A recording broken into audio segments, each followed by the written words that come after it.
उन्हाळा संपून पावसाळा सुरू होत आहे, तर ही चटणी उन्हाळ्यात पण बनवता येते आणि पावसाळ्यामध्ये आपल्याकडे भरपूर सारे सण असतात, त्यावेळी आपण तसंच नैवेद्यासाठी चटणी बनवतो। तर आजची ही चणा डाळीची अगदी झटपट बनणारी चटणी म्हणजे फक्त 5 ते 7 मिनिटांमध्ये बनून तयार होते। तर अशी ही चटणी तयार करण्यासाठी आपण इथे अर्धी वाटी भरून चण्याची डाळ घेतली। 4 लोकांसाठी मला चटणी करायची असल्यामुळे मी अर्धी वाटी चणा डाळ घेतली। ही चणा डाळ आपल्याला भिजवून घ्यायची आहे।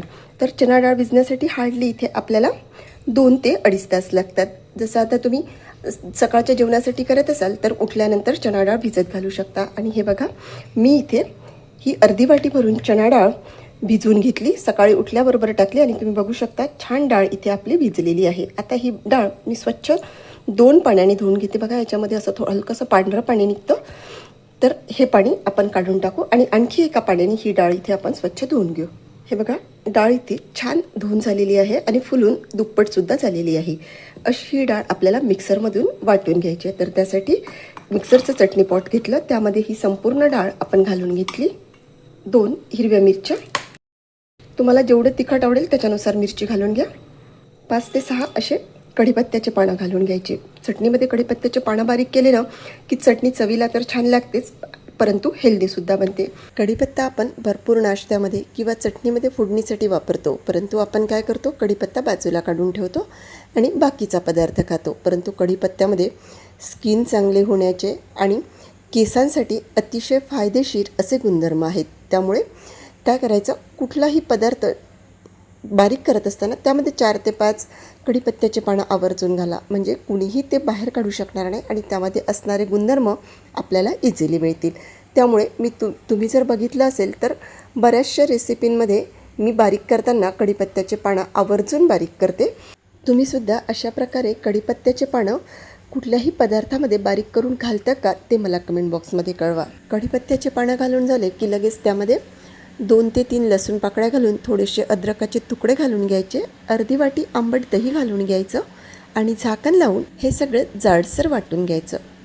प्लेन नाही करायचं, तर असं रवाळ वाटून घ्यायचं, म्हणजे चटणी खायला खूप छान लागते। आणि हे बघा, आपली ही चटणी छान रवाळ वाटून झालेली आहे। तुम्ही बघू शकता, अजिबात प्लेन न करता मी अशी दाणेदार चटणी इथे वाटून घेतलेली आहे। अशी ही तयार चटणी आता आपण एका बाउलमध्ये काढून घेऊ। चवीपुरतं मीठ घालून एक अर्धा चमचा साखर घालून घेतली, सगळं चमच्याच्या साहाय्याने व्यवस्थित मिक्स करून घेतलं आणि तुम्ही कन्सिस्टन्सी बघू शकता, अगदी परफेक्ट कन्सिस्टन्सी इथे झालेली आहे।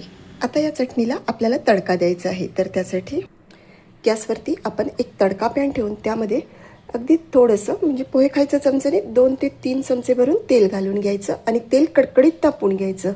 हे बघा, मस्त तेल आपलं इथे कडकडीत तापलेलं आहे। मी गॅस बंद करून घेतला, त्यानंतर त्यामध्ये अर्धा चमचा भरून मोहरी घालून घेतली, अर्धा चमचा जिरं, एक पाव चमचा हिंग, 5 ते 6 कढीपत्त्याचे पानं, थोडीशी हळद घालून आपण हा गरमागरम तडका यावरती घालून घ्यायचा। व्हिडिओमध्ये आवाज येत असल्याप्रमाणे मस्त झणझणीत तडका बसायला पाहिजे, म्हणजे चटणीला अगदी अप्रतिम आणि वेगळी टेस्ट येते। तडका इथे हलकासा थंड झाला की आपण या चटणीमध्ये व्यवस्थित मिक्स करून घेऊ। वरून थोडीशी कोथिंबीर घालून घेऊ, मिक्स करून घेऊ। इथे आपली ही चणा डाळीची मस्त अशी चटणी तयार झालेली आहे। एकदा करून बघा, सणावारांना खायला तर अतिशय टेस्टी लागते। तर तुम्हाला आजची माझी ही रेसिपी कशी वाटली ती कमेंट बॉक्समध्ये कळवा। आवडल्यास व्हिडिओला लाईक करा, भरपूर शेअर करा आणि सबस्क्राईब करा।